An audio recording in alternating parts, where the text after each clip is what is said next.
ಒಂದು 3 ಪಿನ್ ಸಾಕೆಟಲ್ಲಿ 3 ಕನೆಕ್ಷನ್ಸ್ಗಳು ಬರ್ತದೆ. ಇಲ್ಲಿ ಫಸ್ಟ್ ಒನ್ ಎನ್ ಅಂತ ಮೆನ್ಷನ್ ಮಾಡಿದ್ದೇನೆ, ನೆಕ್ಸ್ಟ್ ಒನ್ ಎಲ್ ಮೆನ್ಷನ್ ಮಾಡಿದ್ದೇನೆ, ಆಮೇಲೆ ಇ ಮೆನ್ಷನ್ ಮಾಡಿದ್ದೇನೆ. ಈ ದೊಡ್ಡ ಪಿನ್ ಇ, ಎನ್, ಎಲ್.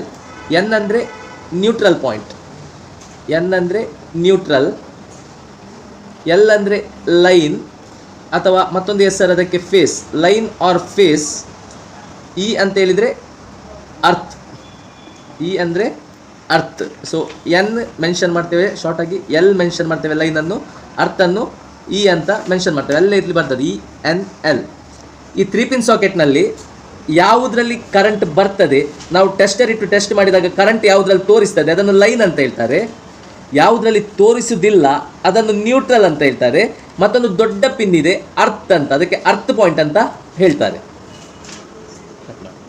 ನೋಡಿ, ಲ್ಯಾಂಪ್ ಒಂದೊಂದಕ್ಕೆ ಒಂದೊಂದು ಸಿಂಬಲ್ ಬರ್ತದೆ, ಮತ್ತು ಒಂದೊಂದು ಮೆನ್ಷನ್ ಮಾಡುವಾಗ ಒಂದೊಂದು ರೀತಿ ಬಿಡಿಸಬೇಕಾಗ್ತದೆ. ಸೊ ನೋಡಿ, ಇದು ಲ್ಯಾಂಪ್, ಇದು ಸಿಂಬಲ್, ಇದು ಸಿಂಬಲ್, ಲ್ಯಾಂಪ್ ಇದು ಸಿಂಬಲ್.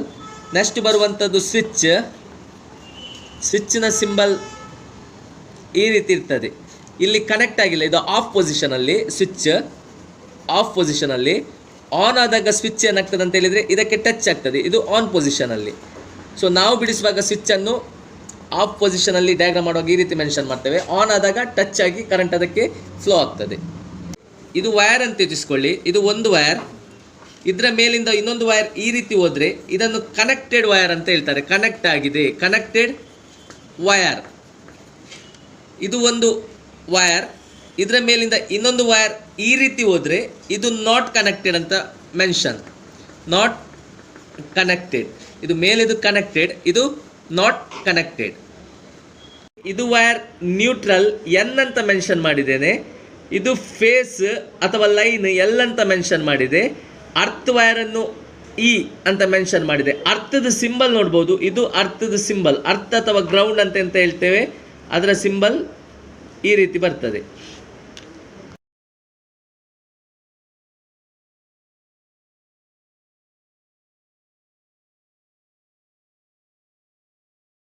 ನೋಡಿ, ಇಲ್ಲಿ ಒಂದು ಲ್ಯಾಂಪ್ ಇದೆ, ಒಂದು ಸ್ವಿಚ್ ಇದೆ, ನ್ಯೂಟ್ರಲ್ ಇದೆ, ಲೈನ್ ಇದೆ. ಲ್ಯಾಂಪಿಗೆ ನಾವು ಕನೆಕ್ಷನ್ ಮಾಡುವಾಗ ನ್ಯೂಟ್ರಲ್ ಬೇಕು, ಲೈನ್ ಬೇಕು, ಅರ್ತ್ ಬೇಡ.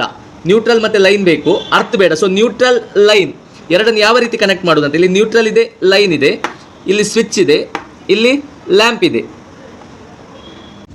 ನೋಡಿ, ಈ ನ್ಯೂಟ್ರಲ್ ವೈರನ್ನು ಯಾವತ್ತೂ ಕೂಡ ನ್ಯೂಟ್ರಲನ್ನು ಡೈರೆಕ್ಟಾಗಿ ಲ್ಯಾಂಪಿಗೆ ಕೊಡಲಿಕ್ಕೆ, ಇಲ್ಲಿ ನೋಡ್ಬೋದು, ಇಲ್ಲಿ ನ್ಯೂಟ್ರಲ್ ವೈರ್ ಬಂದದನ್ನು ಡೈರೆಕ್ಟಾಗಿ ನಾನೀಗ ಲ್ಯಾಂಪಿಗೆ ಕೊಂಡೋಗಿ ಕೊಟ್ಟೆ, ಲ್ಯಾಂಪಿಗೆ ಕನೆಕ್ಟ್ ಮಾಡಿ ಆಯಿತು.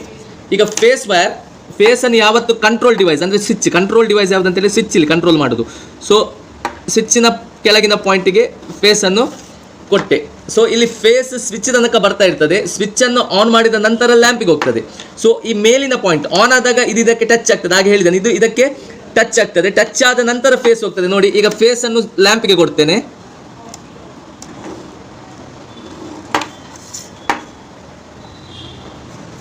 ಇದು ಲ್ಯಾಂಪಿಗೆ ಕೊಟ್ಟೆ ಫೇಸ್. ಈಗ ನೋಡಿ, ನ್ಯೂಟ್ರಲ್ ಡೈರೆಕ್ಟಾಗಿ ಲ್ಯಾಂಪಿಗೆ ಹೋಗಿದೆ, ಫೇಸ್ ಸ್ವಿಚ್ಗೆ ಬಂದಿದೆ, ಸ್ವಿಚ್ಚಿಂದ ಲ್ಯಾಂಪಿಗೆ ಹೋಗಿದೆ. ಸೊ ನ್ಯೂಟ್ರಲ್ ಡೈರೆಕ್ಟ್ ಆಗಿದೆ. ಯಾವತ್ತೂ ಕೂಡ ನ್ಯೂಟ್ರಲನ್ನು ಇಕ್ವಿಪ್ಮೆಂಟಿಗೆ ಕೊಡಲಿಕ್ಕೆ ಫೇಸನ್ನು ಸ್ವಿಚ್ಗೆ ಕೊಟ್ಟೆವು, ಕಂಟ್ರೋಲ್ ಡಿವೈಸ್ಗೆ. ಸ್ವಿಚ್ ಆನ್ ಮಾಡಿದಾಗ ಕರೆಂಟ್ ಇದಕ್ಕೆ ಫ್ಲೋ ಆಗ್ತದೆ, ಲ್ಯಾಂಪ್ ಉರಿತದೆ. ನೋಡಿ, ಈಗ ಒಂದು ಲ್ಯಾಂಪ್ ಒಂದು ಸ್ವಿಚ್ ಗೊತ್ತಾಯ್ತು, ಇದು ಆನ್ ಮಾಡಿದಾಗ ಇದು ಉರಿತದೆ. ಈಗ ಎರಡು ಲ್ಯಾಂಪ್ ಎರಡು ಸ್ವಿಚ್ ಬಂದರೆ ಹೇಗೆ ಅಂತ. ಸೊ ಇದು ಆನ್ ಮಾಡಿದಾಗ ಈ ಲ್ಯಾಂಪ್ ಉರಿಬೇಕು, ಇದು ಆನ್ ಮಾಡಿದಾಗ ಈ ಲ್ಯಾಂಪ್ ಉರಿಬೇಕು. ಸೊ ಎರಡು ಸ್ವಿಚ್, ಎರಡು ಲ್ಯಾಂಪ್. ಸೊ ಇಲ್ಲಿ ಎರಡು ಲ್ಯಾಂಪ್ ಬಿಡಿಸಿದ್ದೀನಿ, ಎರಡು ಸ್ವಿಚ್ ಬಿಡಿಸಿದೆ, ಎರಡು ಲ್ಯಾಂಪ್ ಇದೆ, ಎರಡು ಸ್ವಿಚ್ ಇದೆ. ನೋಡಿ, ಈಗ ಲ್ಯಾಂಪ್ ಫಸ್ಟ್ ಲ್ಯಾಂಪ್ ಇದಕ್ಕೆ ಕನೆಕ್ಷನ್ ಮಾಡಿದ್ದು, ಇದು ಆನ್ ಮಾಡಿದಾಗ ಇದಕ್ಕೆ ಹೋಗ್ತದೆ. ಎರಡನೇದಕ್ಕೆ ಕೊಡುವಾಗ ಇಲ್ಲಿ ಕೆಳಗೆ ಬಂದಿದ್ದಲ್ಲ, ಕೆಳಗಿನ ಪಾಯಿಂಟಿಂದಲೇ ಆ ಮತ್ತೊಂದು ಇದಕ್ಕೆ ಕೊಡಬೇಕು. ಯಾಕಂತ ಹೇಳಿದ್ರೆ ನೋಡಿ, ಇಲ್ಲಿ ಫೇಸ್ ಕಂಟಿನ್ಯೂ ಆಗಿ ಫಸ್ಟ್ ಸ್ವಿಚ್ಗೂ ಬರುತ್ತೆ, ಸೆಕೆಂಡ್ ಸ್ವಿಚ್ಗೂ ಬರುತ್ತೆ. ಸೊ ಎರಡನೇದು ಆನ್ ಮಾಡಿದಾಗ ಇದು ಆನ್ ಆಗಬೇಕಲ್ವಾ. ಸೊ ಎರಡನೇದು ಫೇಸ್ ಮೇಲಿಂದ, ಇದಕ್ಕೆ ಆಫ್ ಫೇಸ್ ಅಂತ ಹೇಳ್ತಾರೆ, ಸ್ವಿಚ್ನ ಮೇಲಿಂದ ಹೋಗೋದಕ್ಕೆ ಆಫ್ ಫೇಸ್ ಅಂತ ಹೇಳ್ತಾರೆ. ಈ ಆಫ್ ಫೇಸನ್ನು ಡೈರೆಕ್ಟಾಗಿ ನಾನು ನೋಡಿ ಎರಡನೇ ಲ್ಯಾಂಪಿಗೆ ಕೊಟ್ಟೆ. ಈಗ ಕ್ಲಿಯರ್ ಆಗಿ ಗೊತ್ತಾಯ್ತು, ಇಲ್ಲಿ ಫೇಸ್ ಬಂದಿದೆ, ಇಲ್ಲಿ ಬಂದಿದೆ. ಇದು ಆನ್ ಮಾಡಿದಾಗ ಫೇಸ್ ಫಸ್ಟ್ ಇದಕ್ಕೆ ಹೋಗ್ತದೆ, ಎರಡನೇದು ಆನ್ ಮಾಡಿದಾಗ ಎರಡನೇದು ಹೋಗ್ತದೆ. ಈಗ ನ್ಯೂಟ್ರಲ್ ಬೇಕು, ನ್ಯೂಟ್ರಲ್ ಇಲ್ಲಿ ಫಸ್ಟ್ ಪಾಯಿಂಟಿಗೆ ಇಲ್ಲಿ ಕೊಟ್ಟಿದ್ದೇವೆ, ಫಸ್ಟ್ ಲ್ಯಾಂಪ್ ಇದು. ಅದೇ ಪಾಯಿಂಟಿಂದ ನ್ಯೂಟ್ರಲ್ ಅನ್ನು ಇನ್ನೊಂದು ಪಾಯಿಂಟಿಗೆ ತೆಗೆಯುವುದು ನಾವು. ಇನ್ನೊಂದು ಲ್ಯಾಂಪಿಗೆ ತೆಗೆಯುವಾಗ ಅದೇ ಪಾಯಿಂಟಿಂದ ತೆಗಿಬೇಕು. ನೋಡಿ, ನ್ಯೂಟ್ರಲ್ ಅನ್ನು ಮತ್ತೊಂದು ವೈರ್ ಹಾಕಿ ಅದೇ ಪಾಯಿಂಟಿಂದ ತೆಗೆಯುವಾಗ ನೋಡಿ, ಇಲ್ಲಿ ಫೇಸ್ ಇದೆ. ಸೊ ಈ ವೈರ್ ಮತ್ತೆ ಈ ವೈರ್ ಕನೆಕ್ಟ್ ಇಲ್ಲ, ಸೊ ನಾಟ್ ಕನೆಕ್ಟೆಡ್. ಹಾಗೆ ಇಲ್ಲಿನ ಸಿಂಬಲ್ ನಾಟ್ ಕನೆಕ್ಟೆಡ್ನ ಸಿಂಬಲ್ ಹಾಕಬೇಕು. ನೆಕ್ಸ್ಟ್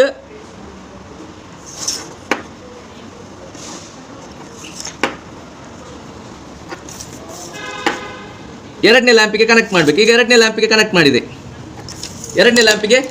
ಮಾಡಿದೆ, ಕ್ಲಿಯರ್ ಆಗಿ ಕಾಣ್ತದೆ. ಫಸ್ಟ್ ಲ್ಯಾಂಪಿಗೆ ನ್ಯೂಟ್ರಲ್ ಕೊಟ್ಟಿದೆ, ಫಸ್ಟ್ ಲ್ಯಾಂಪ್ ಇಂದ ಇನ್ನೊಂದು ವೈರ್ ತೆಗೆದು ನ್ಯೂಟ್ರಲ್ ಅನ್ನು ಎರಡನೇ ಲ್ಯಾಂಪಿಗೆ ಕೊಟ್ಟಿದೆ. ಫೇಸ್ ಅನ್ನು ಫಸ್ಟ್ ಸ್ವಿಚ್ನ ಮೇಲಿಂದ ಆಫ್ ಫೇಸ್ ಫಸ್ಟ್ ಲ್ಯಾಂಪಿಗೆ ಹೋಗಿದೆ, ಮತ್ತೆ ಫಸ್ಟ್ ಸ್ವಿಚ್ ಇಂದ ಎರಡನೇ ಸ್ವಿಚ್ಗೆ ಕನೆಕ್ಟ್ ಮಾಡಿದೆ, ಎರಡನೇ ಸ್ವಿಚ್ ಇಂದ ಆಫ್ ಫೇಸ್ ಎರಡನೇದಕ್ಕೆ ಹೋಗಿದೆ. ಇದು ಆನ್ ಮಾಡಿದಾಗ ಇದು ಉರಿತದೆ, ಇದು ಆನ್ ಮಾಡಿದಾಗ ಈ ಲ್ಯಾಂಪ್ ಉರಿತದೆ. ನೋಡಿ, ಈಗ ಎರಡು ಲ್ಯಾಂಪ್ ಎರಡು ಸ್ವಿಚ್ ಆಯಿತು. ಈಗ ಮೂರನೇ ಲ್ಯಾಂಪ್ ಮೂರು ಸ್ವಿಚ್ ಇದೆ, ಸೊ ಎರಡು ಸ್ವಿಚ್ಗೆ ಹೇಗೆ ಕೊಟ್ಟೇವೆ ಅದೇ ಪ್ರಕಾರ ಮೂರನೇ ಸ್ವಿಚ್ಗೆ ಹೋಗುವಾಗ ಎರಡನೇ ಸ್ವಿಚ್ ಇಂದ ಮೂರನೇ ಸ್ವಿಚ್ಗೆ ಕನೆಕ್ಷನ್, ಮೂರನೇ ಸ್ವಿಚ್ಚಿನ ಮೇಲೆ ಪಾಯಿಂಟ್ ಇಂದ ಆಫ್ ಫೇಸ್ ಡೈರೆಕ್ಟ್ ಆಗಿ ಈಗ ಮೂರನೇ ಲ್ಯಾಂಪಿಗೆ ಹೋಗ್ತದೆ. ಅದೇ ರೀತಿ ನ್ಯೂಟ್ರಲ್ ಸೇಮ್, ಆಗ ಫಸ್ಟ್ ಪಾಯಿಂಟ್ ಇಂದ ಎರಡನೇ ಪಾಯಿಂಟ್ಗೆ ತೆಗೆದೆವು. ಈಗ ಎರಡನೇ ಪಾಯಿಂಟ್ ಇಂದ ಮತ್ತೊಂದು ವೈರ್ ಕೊಟ್ಟು ಇಲ್ಲಿ ನಾಟ್ ಕನೆಕ್ಟೆಡ್,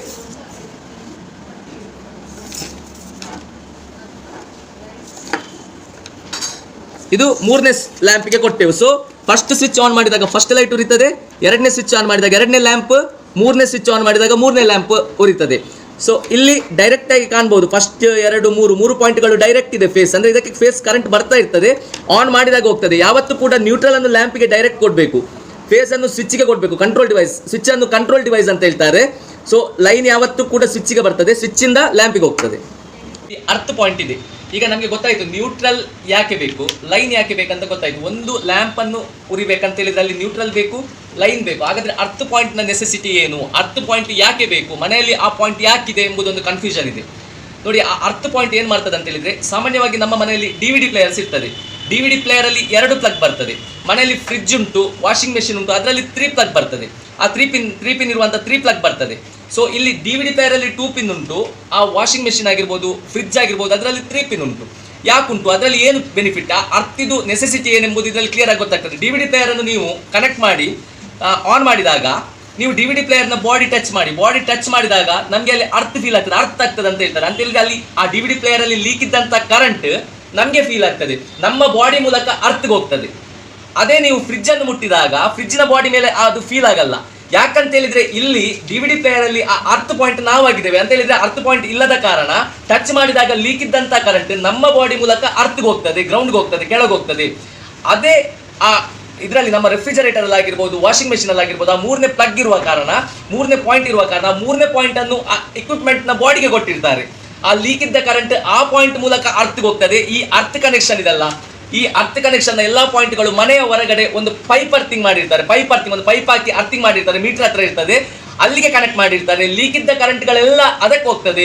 ಸೊ ಈ ಅರ್ಥ ಪಾಯಿಂಟ್ ಎಂಬುದು ನಮ್ಮ ಸೇಫ್ಟಿಗೆ ಇದೆ. DVD ಪ್ಲೇಯರ್ ಅಲ್ಲಿ ಯಾಕೆ ಮಾಡಿಲ್ಲ ಅಂತ ಹೇಳಿದ್ರೆ ಅಲ್ಲಿ ಲೀಕ್ ಸಣ್ಣ ಅಮೌಂಟ್ ನ ಕರೆಂಟ್ ಆಗುದು. ಸೊ ಆದ್ರೆ ರೆಫ್ರಿಜರೇಟರ್ ಆಗಿರ್ಬೋದು, ದೊಡ್ಡ ಎಕ್ವಿಪ್ಮೆಂಟ್ ಅಲ್ಲಿ ಲಾರ್ಜ್ ಕರೆಂಟ್ಗಳು ಲೀಕ್ ಆಗುವ ಸಂಭವ ಇರುವ ಕಾರಣ ಆ ಕರೆಂಟ್ ನಮಗೆ ಬಡ್ದು ನಮ್ಮ ಮೂಲಕ ಅರ್ಥ ಆಗಿ ನಮಗೆ ಯಾವುದೇ ರೀತಿಯ ತೊಂದರೆ ಆಗ್ತದೆ ಎಂಬ ಕಾರಣಕ್ಕೋಸ್ಕರ ಅರ್ಥ ಪಾಯಿಂಟ್ ಅನ್ನು ಮಾಡಿರ್ತಾರೆ. ಅರ್ಥ ಪಾಯಿಂಟ್ ಇರುವುದು ನಮ್ಮ ಸೇಫ್ಟಿಗೆ, ಹ್ಯೂಮನ್ ಸೇಫ್ಟಿಗೆ, ಮನುಷ್ಯನ ಸೇಫ್ಟಿಗೆ.